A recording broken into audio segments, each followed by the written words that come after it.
Most Canadians don't realize they've been overpaying for coffee until they taste something better, and by then, it's too late. Not because they chose wrong on purpose, but because no one told them what was actually in their cup. Let me meanwhile ask you something a little uncomfortable. How many times have you bought the same coffee brand just because it was familiar, even though deep down something about the taste felt off? That slight bitterness, that burnt aftertaste, that feeling that something cheaper somehow tastes the same. Stay with me, because this list starts simple, but it builds into something most people regret ignoring. And the #1 coffee? It's the one people wish they had switched to years ago. 7. Maxwell House. Let's start with something very common. Maxwell House. You've probably seen it everywhere. Maybe even grew up with it. But here's the thing. You make your morning coffee, take that first sip, and something feels off. Not strong, not smooth. Just there. So what do people do?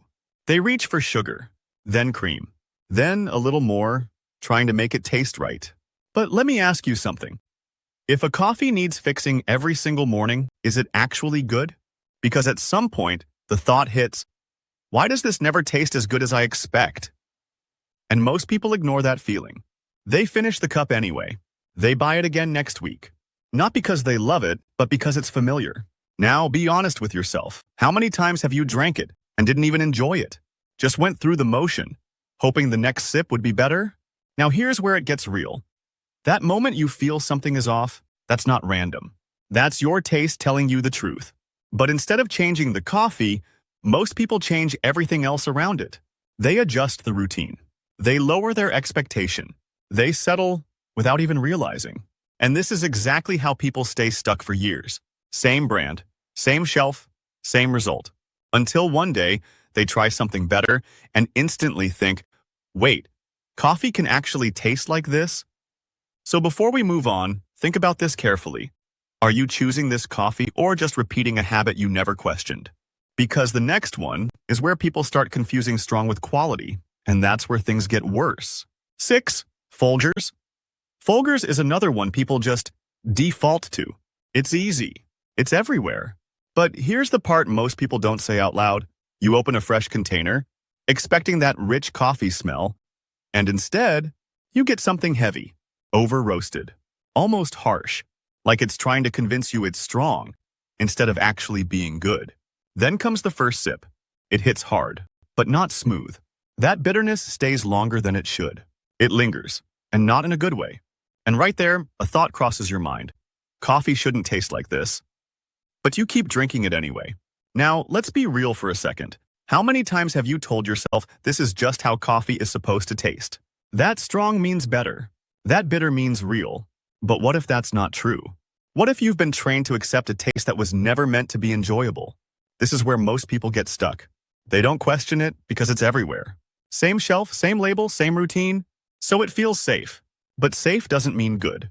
And deep down, you already know that. So let me ask you something honestly. When was the last time you actually enjoyed your coffee without needing to change it? No extra sugar, no extra cream, just a clean, smooth cup. Or has it been so long you don't even remember? Because what comes next is where convenience stops being harmless and starts quietly costing you more than you think. 5. Timothy's World Coffee. This one looks premium. The packaging feels better. The name sounds better. At first glance, it feels like a smarter choice.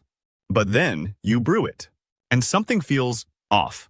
One day it tastes decent. Next day, completely different. Same bag, same routine, different result. And that's where the frustration starts. Because in the morning, you're not looking for surprises. You just want a good, reliable cup. And that's when the question hits, why can't I get the same taste every time? You didn't change anything. Same water, same method. So what's going on? That small inconsistency starts to mess with your whole routine. Now think about this. How many times have you made a cup, took a sip, and paused for a second? Not because it was amazing, but because it wasn't what you expected? That moment of hesitation, that slight disappointment, it adds up more than people realize. And here's the trap. It feels like an upgrade. It costs more. Looks better. So your brain tells you, it must be better. But deep down, you're not fully satisfied. You just haven't admitted it yet. So let me ask you something honestly. Would you rather have something simple that works every time? Or something that should be better, but keeps letting you down? Because this is where things start to shift. From small frustration to something people actually regret ignoring. And the next one? That's where safe choices start costing more than you think. 4. Nabob.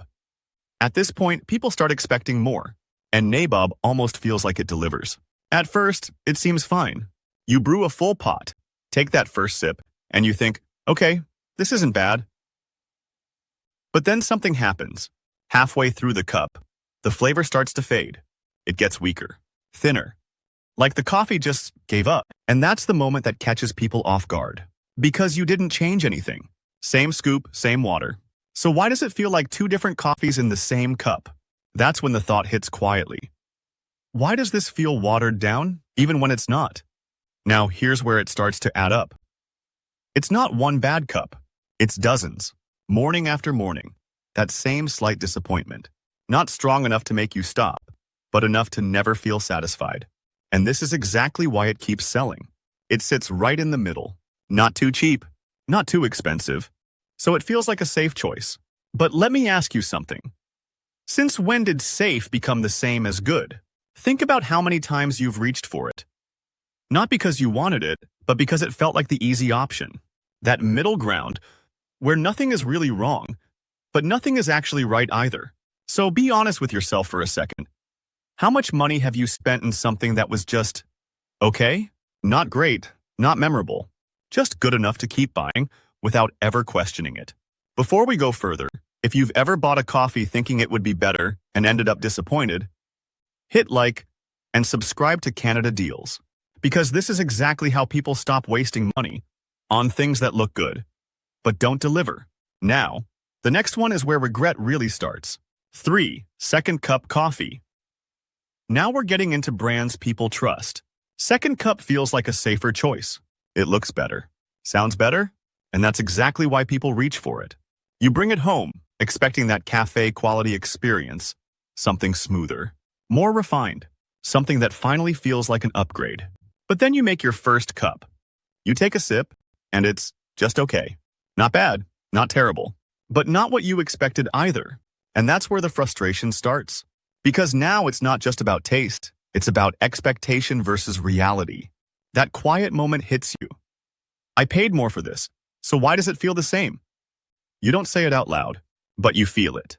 That small disconnect between what you thought you were getting and what's actually in your cup. And here's what most people do next. They don't question it. They assume maybe it's just them. Maybe their taste is off. Maybe they expected too much. So they keep buying it because the brand feels familiar, trusted, recognized. And that creates a dangerous assumption. If it's popular, it must be good. But let me ask you something honestly. How many times have you paid more and still felt underwhelmed? Not disappointed enough to stop, but just enough to know something wasn't quite right. That feeling you ignore, that's where people start losing money without noticing. Because what comes next is where people stop trusting the label and start realizing they've been paying for a name, not the experience. 2. Starbucks coffee beans. This one surprises a lot of people because Starbucks is everywhere. You see it. You trust it. So it feels like a safe choice. But that's exactly where the problem starts. Mass production. Same process, same profile. That dark roast again and again and again. At first, it feels bold. Strong, intense, like you're drinking something premium. But then, something changes. After a few cups, it all starts to taste the same. No difference, no detail. Just that same heavy flavor every single time. And that's when the thought hits.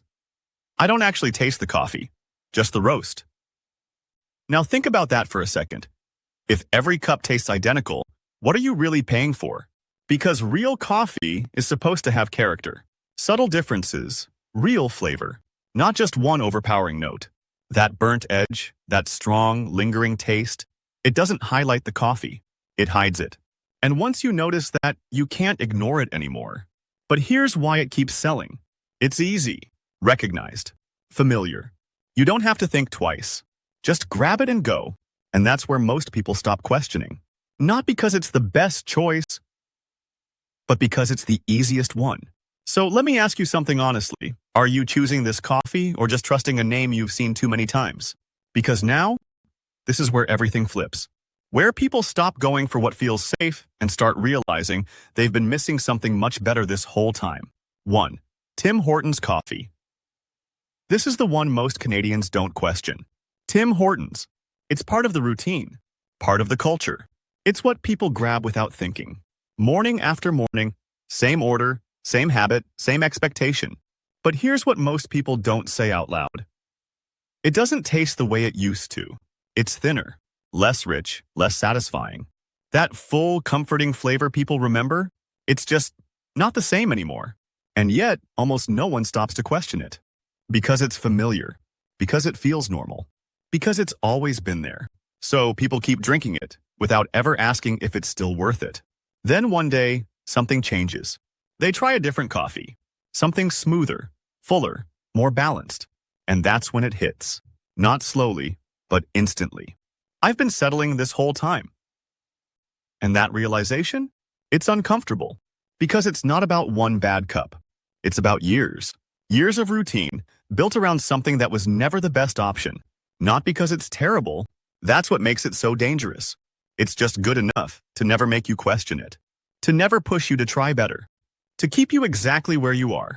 So let me ask you something honestly. If you never compared it, would you ever realize what you're missing? Or would you just keep going day after day thinking this is as good as it gets? Because that's the real cost. Not the money, but the time. The years spent drinking something that never truly delivered what you thought it did. And now that you see it, you can't unsee it. So the real question is, what are you going to keep buying after this? Now, if you stayed until here are two brands people switch to and immediately notice the difference. Kicking Horse Coffee. Now this is where things start to feel different. 1. Kicking Horse Coffee. Right away you notice it. Not because it's louder, but because it's smoother, more balanced, more complete. You brew your first cup, take a sip, and for the first time in a while, you don't reach for sugar. You don't reach for cream. You just pause, because it already tastes right. That rich, smooth flavor. It doesn't hit all at once. It builds. Clean, consistent, easy to enjoy. And that's when the thought shows up. Okay, this is what coffee should taste like. Now, think about how different that feels. No fixing, no adjusting. No second-guessing your choice. Just a cup that delivers every single time. And here's what surprises most people. Once they switch to something like this, they don't go back. Not because they can't, but because they finally understand the difference. So let me ask you something honestly. When was the last time your coffee didn't need anything added to it? No sugar, no cream, just good on its own. Because once you experience that, it changes your standard. And suddenly, everything you were drinking before doesn't feel the same anymore. 2 Balzac's coffee roasters. And this one feels different in a quieter way. Balzac's coffee roasters. From the first cup, you notice the balance. Nothing overpowering. Nothing trying too hard. Everything just fits. It's smoother in a different way. More refined. More controlled. Like every part of it was done on purpose. And that's rare. You take a sip, and instead of reacting, you slow down. Because it's not just about drinking coffee anymore. It actually feels like an experience. There's no harsh edge. No bitterness fighting through. Just a clean, steady flavor that stays consistent from start to finish. And that's when a different thought comes in. This feels intentional. Like someone actually cared about how this would taste in your cup. Not just how it looks on a shelf. Now, let me ask you something honestly. How often do you drink coffee that feels carefully made, not mass-produced? Something you actually notice instead of just consuming without thinking? Because once you reach this level, you stop chasing strong. You stop chasing cheap. You start noticing quality. And that's when everything changes. Not just what you drink, but what you're no longer willing to settle for. So now that you've seen both sides, the brands to avoid and the ones that actually deliver, the real question is simple. What's going in your cup tomorrow? So if you've ever felt like your coffee wasn't quite right, it wasn't bad luck. It was missing information. Most people never question what they drink every day until they finally try something better. And once they do, they all say the same thing. I should have switched sooner. If you want to keep making smarter choices like this, watch the next video on your screen. Because the next thing people are overpaying for in Canada might already be in your cart. Disclaimer. This video reflects personal opinions based on general consumer experiences and publicly available information. Taste and preference can vary, and all brands mentioned may work well for some individuals.